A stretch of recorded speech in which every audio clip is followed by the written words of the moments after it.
સીતારામ, કેમ છો બધા? મજામાં? સ્વાગત છે તમારું બાબુ દાદાની વાડીના એક નવા વિડીયોમાં. હવે સાંજનો ટાઈમ છે, સવારે તો લાઇટ નહોતી એટલે હમણાં 5 વાગે લાઇટ આવી અને પછી આપણે પાણી પાવાનું શરૂ કર્યું. પાણી પાવામાં નીચેની બધી લાઈન પી ગઈ છે અને હવે અહીંથી જે આપણા ફ્રૂટના પ્લાન્ટની લાઈન છે તો એમાં શરૂઆત કરીએ આપણે પાણી પાવાની. હવે ભાઈ આ એક લાઈનમાં તો પાણી પી ગયું છે, નાકું વાળ લઈએ અને અહીંથી બોલ પાવ્યું જાય પાણી.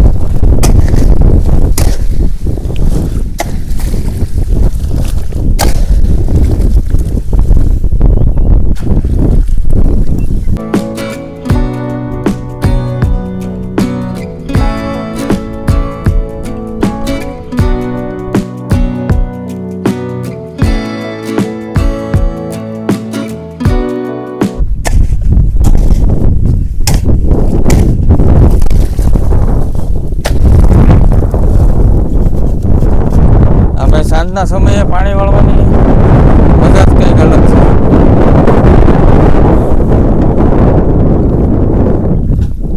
આ જે પાણી સ્પર્શ થાય પગને અને માટીમાં, આ ઉનાળો હોય ત્યારે જોકે ઠંડકવાળું વાતાવરણ થઈ ગયું છે, 6, 6:30 જેવું થયું છે.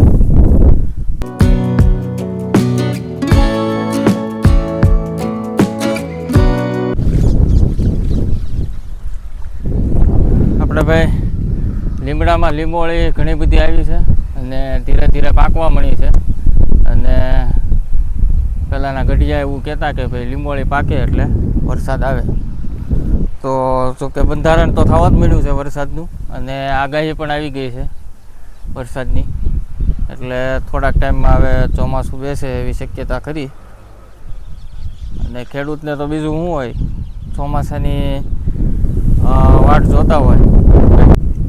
તો હવે આ બાજુથી જેટલું પીવે એટલું પી ગયું છે, હવે ઓલપાનો વાલ ખોલવાનો છે એટલે આ બંધ કરી દઈએ આપણે. હવે ભાઈ જો આ લગભગ કલાક લાઇટ રહી, અત્યારે પાછી વહી ગઈ. હવે આપણે અમે ટ્રાન્સફર કરવાનું હતું પાણી, ત્યાં લાઇટ વહી ગઈ.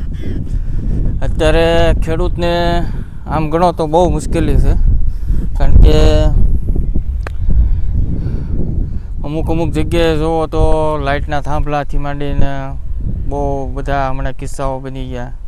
પછી DAP એટલે ખાતરમાં બધે વધારો થયો અને પાક ધિરાણમાં તો હજી એમાં લોનું માફ નથી થઈ. એટલે આ બધું ખેડૂતની સમસ્યાઓ દિવસે દિવસે વધતી જાય છે. અને અત્યારના જે યંગ જનરેશન છે તો એ કોઈ ખેતીમાં આવવા રાજી નથી, એટલે ખેતીમાં બહુ ઇફેક્ટ થાય છે. અને જે યંગ જનરેશન આવ્યા છે તો એ બધા હવે શરૂઆત કરી છે, ઘણા બધા ખેડૂતો આગળ આવ્યા છે અને ખેતીમાં ક્રાંતિ લાવવાની કોશિશ બધા કરે છે.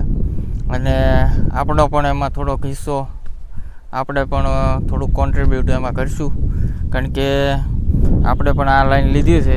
આપણો ઉદ્દેશ્ય તો ખેતી સાથે સાથે સારું જીવન જીવવું અને પશુ પંખીઓની સેવા કરવી બને એટલી થાય એટલી. આ ઉદ્દેશ્યથી આપણે ખેતીમાં આવ્યા છીએ અને ધીરે ધીરે જેમ કરતા જઈએ છીએ એમ અનુભવમાં વધારો થતો જાય છે. અને આપણે કયું પ્લાન્ટેશન ક્યાં કરવું, કેમ કરવું, કયા ઝાડને કેમ આપણે ઉછેર કરીએ કે એવી બધી એક્સપિરિયન્સ થતો જાય છે. એટલે ધીરે ધીરે તમારી સાથે શેર કરતા જઈએ છીએ. બાકી આપણે કોઈ હજી સુધી રાસાયણિક ખાતર કે કોઈ બીજી દવાનો ઉપયોગ હજી ઝાડ કે પાક એમાં કર્યો નથી અને આપણે બને ત્યાં સુધી કરવો પણ નથી. નેચરલી જે થાય એ જ કરવું છે આપણે, ભલે થોડું થાય. જો ભાઈ આપણે આ પ્લાન્ટ છે જમરૂખનો, પણ હજી પ્લાન્ટ નાનો છે અને જમરૂખ આવવા લાગ્યા છે, કારણ કે આ કલમ જમરૂખ છે એટલે ફળ કોક આવે, પણ હજી આની ઉંમર નથી ફળ દેવાની. એટલે કોઈક ફળ નાનું રહે, કોઈક ફળ મોટું રહે. એટલે ધીરે ધીરે જે આવે એ એકાદું પાકે તો ખાઈએ, બાકી પશુ પંખીઓ ખાય. જુઓ તમે,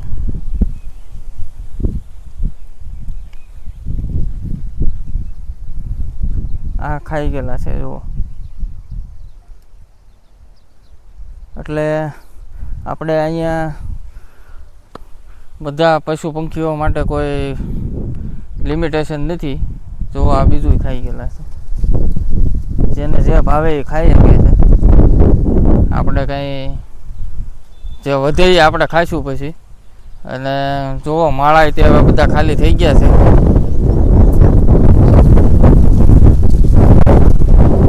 આ જમરૂખડીમાં એક માળો હતો, ઓલી જમરૂખડીમાં છે એક માળો, એટલે બધા હવે ખાલી થઈ ગયા છે, બચ્ચા થઈ થઈને ઉડી ગયા છે. અને જુઓ ભાઈ દાડમનો ફાલ સારો છે, ઘણા બધા દાડમ આવેલા છે.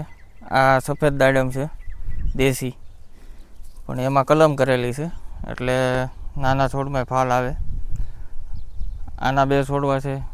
આ છે લાલ દાડમ. જુઓ આમાં દાડમ એટલે આવ્યા છે ને હજી ફૂલે એટલે આવે છે, કારણ કે હવે આ દાડમ આવવાની સિઝન છે. એટલે હવે આ ફૂલ જ્યારે પતી જાય એટલે આનું પાછું કટિંગ કરી નાખશું, કારણ કે નીચેથી ઘણો બધો ઘેરાવો થઈ ગયો છે, એટલે કટિંગ કરવું હવે જરૂરી છે. આ લાલ દાડમના 3 છોડવા છે આપણે.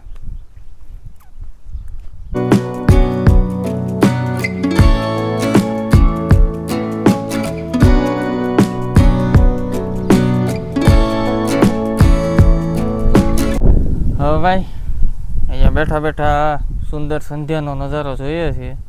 લાઇટ તો આવી નહીં કાંઈ, આવે એટલે પાછું આપણે કન્ટિન્યુ પાણી પાવાનું શરૂ કરી દેવું. અને ભાઈ પપ્પાની તબિયતમાં પણ ઘણો સુધારો છે. હવે જે ઇમ્પ્રુવમેન્ટ આવી ગઈ છે તો એ આપણને દેખાય. અને જે પહેલાં હતું એની કરતાં 70 એટલે 70% જેવો સુધારો આવી ગયો છે. એટલે હવે બની શકે તો થોડાક દિવસોમાં આપણે પાછા અહીંયા વહી આવશે અને કન્ટિન્યુ પાછું જે એમનું જીવન હતું એ શરૂઆત કરી દઈશું. અને હવે આપણે સાથે રહીશું અને બધા અહીંયા જ રહીએ એવા પ્રયત્નો વધારે કરશું. જો અત્યારે મારી સામે એક તેતરનું બચ્ચું છે, એ ચણ લઈ રહ્યું છે, બતાવું તમને.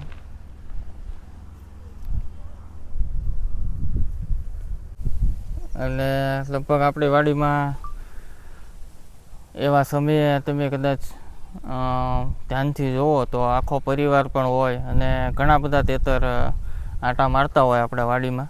કારણ કે જે આ થોરવાળી વાડી છે તો એ તેતર માટે સેફ કહેવાય. અંદર કોઈ જનાવર જઈ ન હોય કે એટલે એ આ થોરવાળી વાડી છે એમાં રહે છે. અને બધા આવી રીતે જ્યારે કોઈ ન દેખાતું હોય ત્યારે એ એની મોજમાં ને મસ્તીમાં આવે અને ચણ લે, પાણી પીવે, એવું બધું કરતા હોય.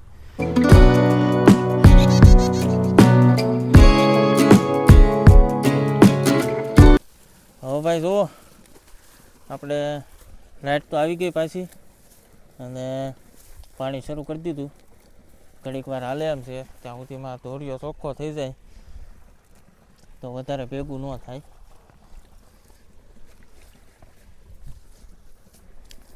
અને આ બધું આપણે દવા છાંટીને બાળીએ કે એવું નથી, પણ એ જમીનને નુકસાન કરે એટલે આપણે એમાં પડવું નથી. થોડુંક હોય ત્યાં ખેંચી લઈએ, ન વધારે ભેગું થઈ જાય તો આપણે ગામમાંથી બહેનો આવે અને બોલાવી લઈએ. અને મારા પપ્પા કહે કે ભાઈ જે ખેડૂત હોય ને એ કદાચ કોઈકને વાડી આંટો મારવા ગયા હોય ને તો એને ધોરિયા ઉપરથી ખબર પડી જાય કે આ ખેડૂત કઈ રીતનું કામ કરે છે અને આને કેવું કામ પસંદ છે અને આને કેવું ગમે છે. એટલે આવો થોડો થોડો ગાળો પડે ત્યારે આવું બધું સાફ કરતા રહીએ. આપણે બધી કારણ કે પાણી આવે ને એટલે આ વસ્તુ પાછી આવે જ તે. આનો બિયારો કોઈ દી જાય નહીં, કારણ કે આપણે કદાચ કાઢી નાખીએ હાવ તો બીજાની વાડીમાંથી ઉડીને આવે, પક્ષીઓની તરકમાં આવે. એટલે આ તો રેત તે ઝાડવા મોટા ન થાય ત્યાં સુધી આ બધું ધ્યાન રાખવું પડે. આ ઝાડવાને જે પોષણ આપવાનું હોય ને આ ચૂહી લે, એટલે આ બધું કાઢવું જરૂરી છે. તો ભાઈ હવે સાંજ પડી ગઈ છે અને આપણે તો પાણી જ્યાં સુધી હવે લાઇટ છે ત્યાં સુધી પાયા કરીશું. હવે મળશું આપણે આગલા વિડીયોમાં. ત્યાં સુધી આવજો. સીતારામ.